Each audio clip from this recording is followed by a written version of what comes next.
Nyar iku lagu jaman anu ae ndek anu dulur wedok ben mikir sik. Jangan mambu. Aja sing lagu lawas-lawas. Mare weteng loro ya gak usah. Turlah tek terus gentine tek terus nyilah bojone tanggane lho. Aku nek ana tak pikir aku lagi ameh manguk lawange iki njit-njiten kok. Aku tahu malah ndodok lawang malah sing metu kirike. Ngono. Ayo, T spesial buat Mbak Heni Mei yang ada di Taiwan. Sopo iku? Mbak Mei. Mbak Mei. Tapi undang-undangannya Mbak Heni. Sukses selalu. Amin. Tetap semangat walau di negeri orang. Amin ya robbal alamin. Monggo lagunya ada TKW.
dulurmu sing nang nggone Taiwan. Taiwan. Mbak Ini. minta satu buah lagu diaturi. Saiki ganti Ini, dulurku wedok ning aja iku mau. Ganti, Mbak. Tembang kangen ya. Ya, wes Tembang kangen. Yuk, Siap. Tak diganti tembang Tembang kangen. kangen. tembang kangen. Aja nyilih bojone tangga. Oh. Langsung Ora ae langsung entuk. jak lunga ngono Mbak modele. Jak minggat. Oh mbok kon silah-silan mbok koyo barang ae. Langsung jak minggat terus ombeni pangan iki anu jangan mambu iki lho. Jangan ketan. Aku tak pikir-pikir iki kon dulur kene iki ra yo ana kanca sing daerah kene ta. Iya ta? Kene Mas. Lah iya malah menapa iki ngrasani Udin iki to ya. Gak bos. Nyilih tangga iki mang lho. Nyilih tang. Oh alah ya Allah Gusti, tangga kok mbok silele din. Tembang kangen. Bang kangen. Iya. Monggo. Tuh tak Iya ayo ayo ayo. Spesial Mbak Eni yang lagi nonton live streaming. Sukses selalu di Taiwan. Muga-muga kasil inovane Rebon. Wayah bengi ganti mesra wes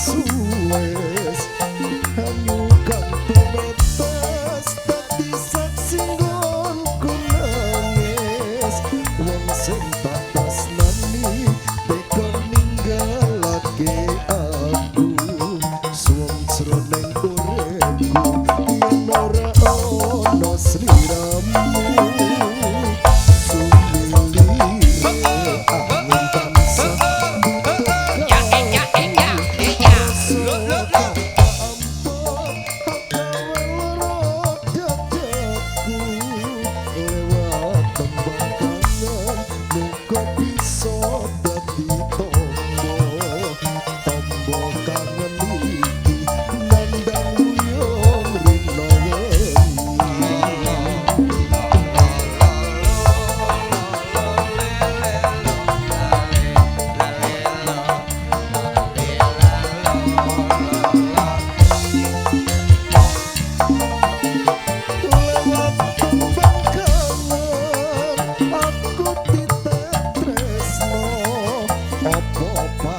Sliramu wes ora kroso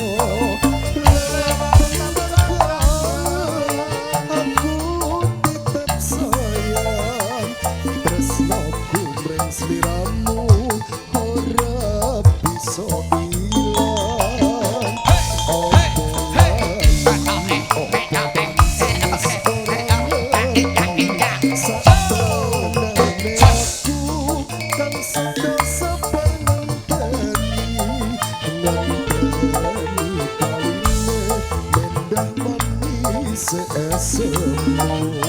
lewat tembang kangen kuwi wujud tresnaku.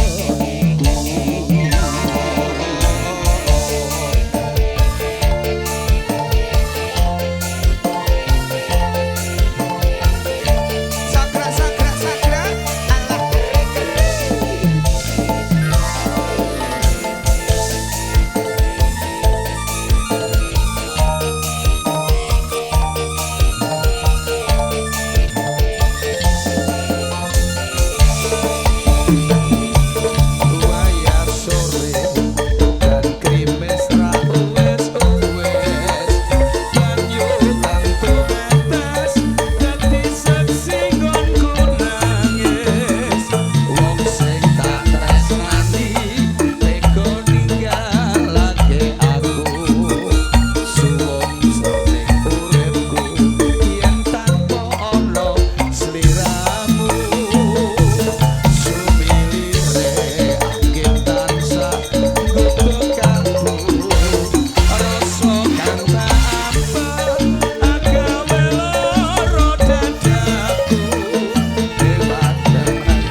matur sembah nuwun. Nggih. Berkah barokah Amin, samudayanipun. amin. Tansah paring donga dinunga. Amin. Panjenengan pinaringan seger waras sehat. Nggih. Kawula sak brayat wahyu manggala pinaringana kesehatan. Amin.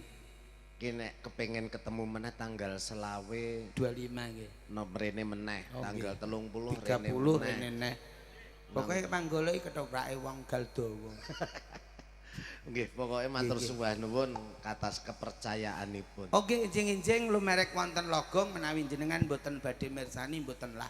Delok kanggone Streaming mawon. Aduh. Maju, matur nuwun. Yuk keteke lakon. Moga-moga.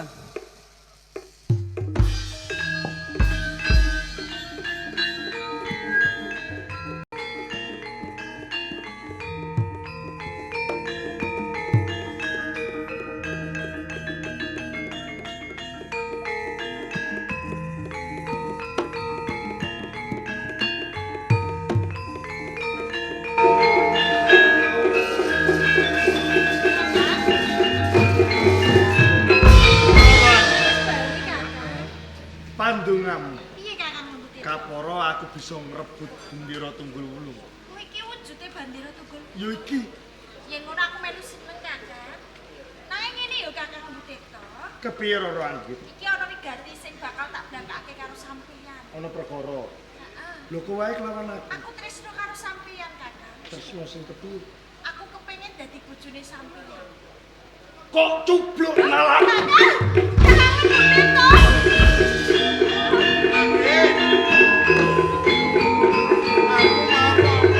Kakang Lembut to. Kakang Lembut to mau bali Bobo. Wis bali. Lah terus Nanging emanipun Bapak, sak sampunipun kula bloko bilih kula menika tresna. Iya. Kakang Lembut Tirta niki ngamuk. Ngamuk? Banjur lunga malih Bapak. lunga. Ayo dong ditunggu. Oh, kurang ajar.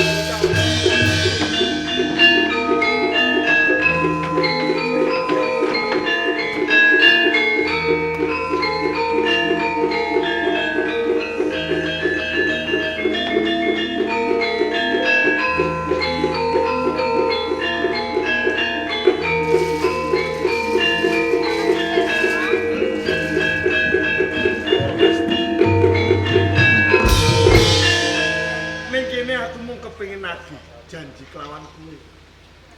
Nalika semono kowe ora bisa urip lamun to ora bebarengan kelawan aku. Ayo, bali.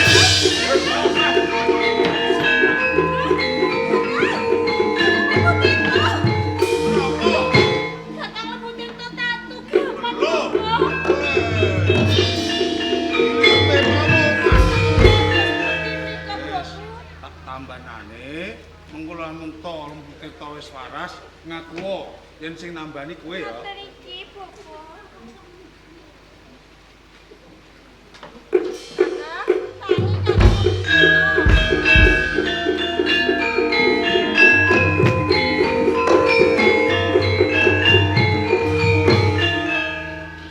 Roro Anggit. saku Kakang. Mongko lagi wae aku kalimpe salah sawijining paungan. Ning papan kene ora ana sapa-sapa mung kowe. Yen kaya ngono kowe sing ngusadani kelawan aku. Pancet bener sing ngusadani sampean ki mau aku Kakang. Matur nuwun banget. Yen kaya ngono ya sedulurku wadon tenan. Ning ini yo Kakang Lembut Tirta, mergo sampean ki tatu, sing ngusadani ki yo aku. Mula tak jaluk sampean gelem napa tresnaku yo Kakang. Aku kudu dadi bojomu. So. Yo kene ngono Roro Anggit.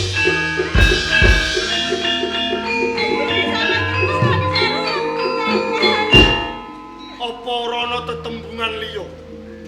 Saben dinane kowe kandha karo aku lamun to kepengin dadi bojoku. Bola-bali anggonku nampik kelawan kowe atase kowe wong wadon. Nembung tresna karo wong lanang katampik. Apa ora isin? Kakang Lembut Tirta, pipi buktene sepiro gedene tresnaku karo sampeyan Kakang. Aku kepingin banget dadi bojone sampeyan Kakang Lembut Tirta. Pangkrengkuhku kelawan kowe Roro Anggit. tak ibaratake pinangka sedulurku dhewe. Senajan to kowe lan aku ora dulur tunggal kethok kunir. Sawangen Roro Anggit. Jagat kae ginelar ombo. Ora mung sak godhong kelor tebane. Akeh wong lanang liya sing sarwa luwih dening aku. Mula kanthi kuwi Roro Anggit. Sepisan meneh tak jaluk lawan kowe golek wong lanang liya. Ora iso, Kakang. Pancen jagat iki digelar apa? Ning wolana sing tak tresnani yo mung sampean dhewe, Kakang Lebutirta. Mula tak jaluk kelemo sampean dadi bojoku yo, Kakang. Aku kepengin kaprungu. Kepiye santining atimu lamun to ora kelakon bebojoan kelawan aku. Wis dadi sumpahku, Kakang. Lamun aku ora kelakon dadi bojone sampean luwih becik tumekaning pati. Tak wujuti mati sumpahku.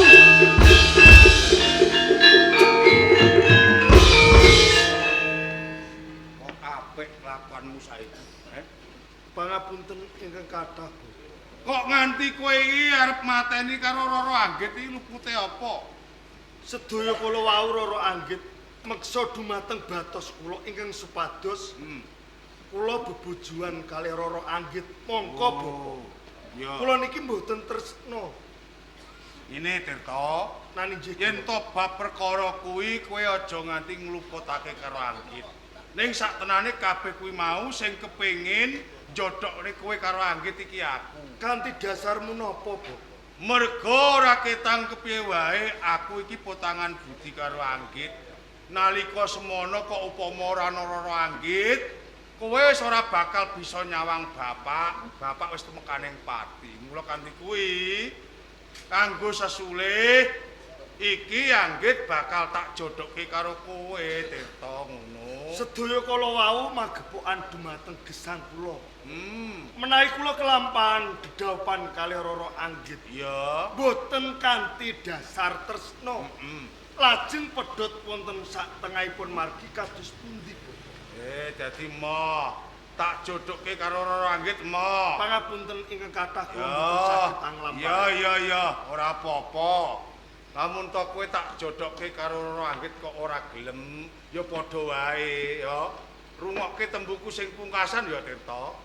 Kok upama sak wanci-wanci aku tumekaning pati, ya kok dipendhem sak dedeg sak pengawe aja pisan-pisan kowe cedhak bure bapak ngono. Ampun ngatur. Iki perkarane wong tuwa.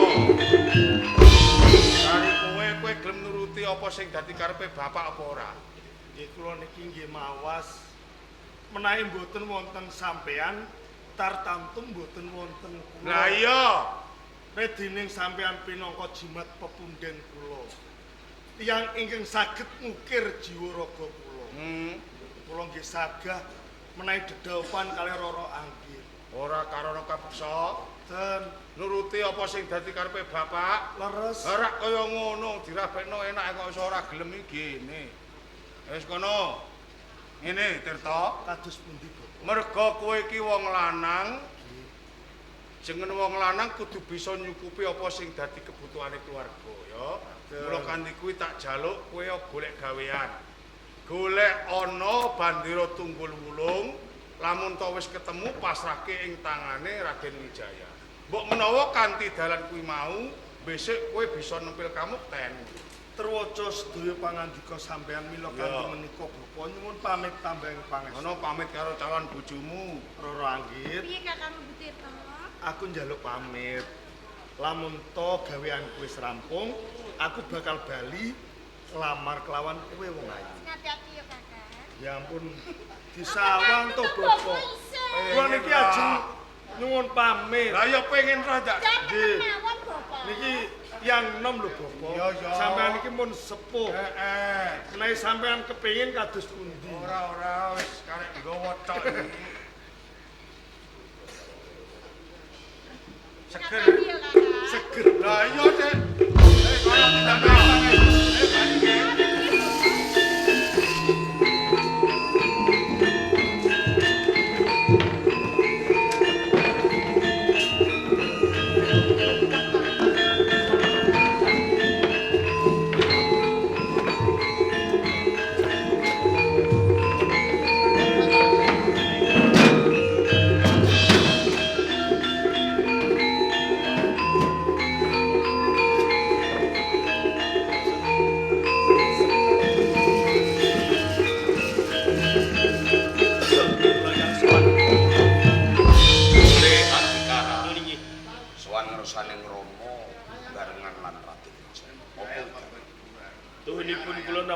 nedahaken Dian Wijaya. Badhe ngunjuk atur wonten ngersane Kanjeng Rama. Coba selagap Rama. Wijaya. Paman. Piye? Dinten sak menika Singosari sampun Singosari garwa kula Gayatri kaboyong wonten ing Kediri. Kula nyuwun iku pratikel panjenengan Paman Arya Wiraraja.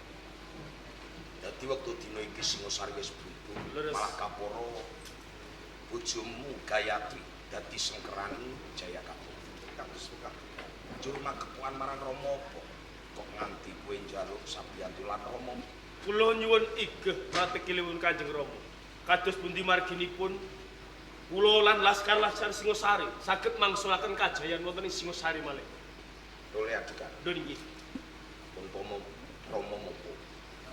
Menawi Kanjeng Rama mopo mboten kersa sabiyantu kalian Dian Wijaya. Napa Kanjeng Rama menika kasupen? Menawi panjenengan kasupen kula ingkang badhe caos pemut. Nalika semanten wonten ing Singosari wonten parsamuan Wikramajaya. Iya. Kanjeng Rama mandhap saking Pendapi Agung sak sampunipun kaseblataken wonten Sumenep dados juru Mancanegari.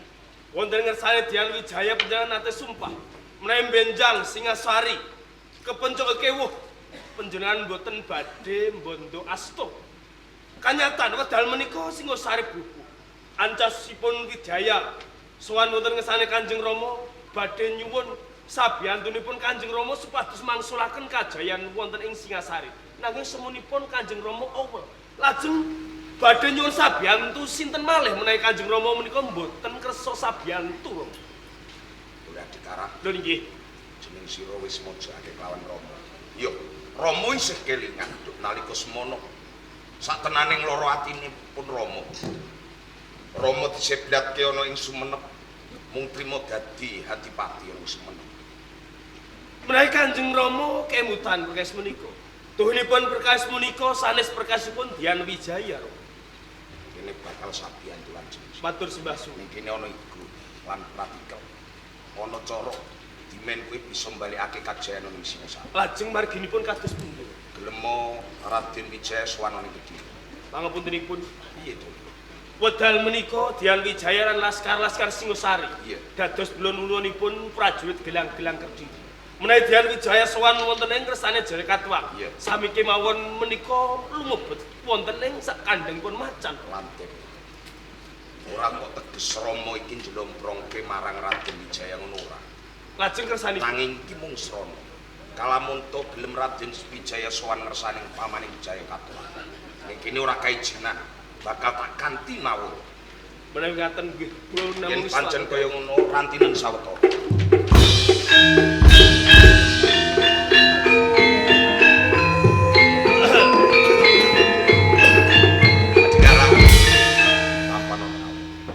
matur sembah suwun. Gelmo jeneng sira nderekake marang Raden Wijaya. Menawi ngaten kula badhe sowan wonten ngersane Prabu Jaya Katwang ngaturaken nawuh menika. Mung pangestu kembanyu ini. Pangestunipun Rama Endak Wijaya. selagak.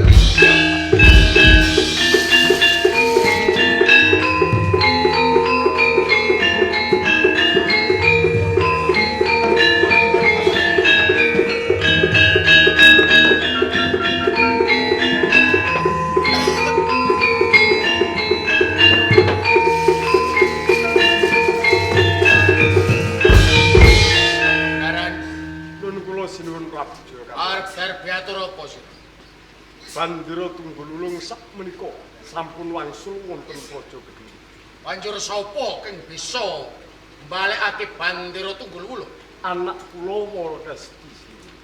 Yen kaya ngono sisandene Warakesti ndak percaya minangka njaga pelangkan pusaka. Kula ingkang sowan suwun. Sapa?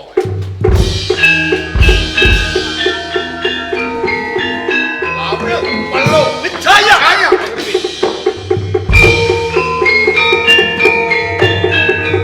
Panjenengan tidak menapa panjenengan Sinun Prabu. Arep percaya lawan Wijaya.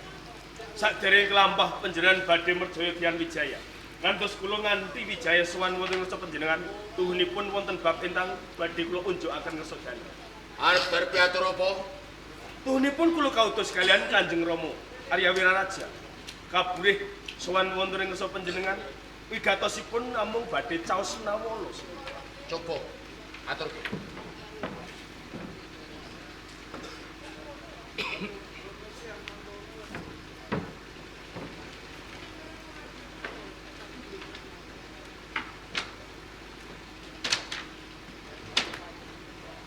Wijaya, Naliki kula, Pak.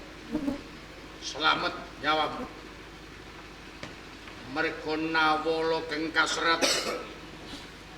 Ini Paman Arya Wiraraja. Aku supaya menehi urip kowe, nanging aja ngancike sikil bone telatah Kadiri. Mapano ana ing Alastari. Babaten nanging aja pisan-pisan nganggo kawula ing Kediri. Paestu panjenengan. Kendaraan berodotan. Dawu, Lapati sekubur. ngaten parang.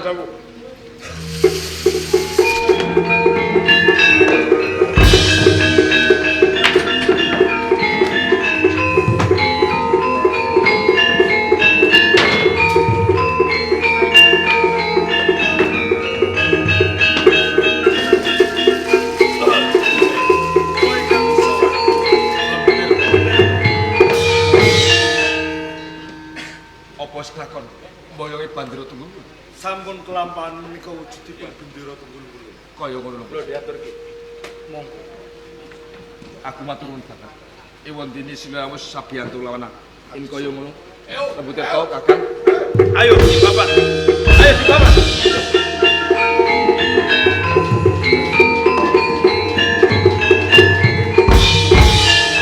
Bajingan licik. Awane urip ning Alastari jebul Bandara Tunggul-Wulung mbok colok. Kula kepengin mangsulaken kajian wonten ing Singasari, Pak. Kena nanging yen bisa nglawe wangkene jagat, Pak. Monggo, Pak.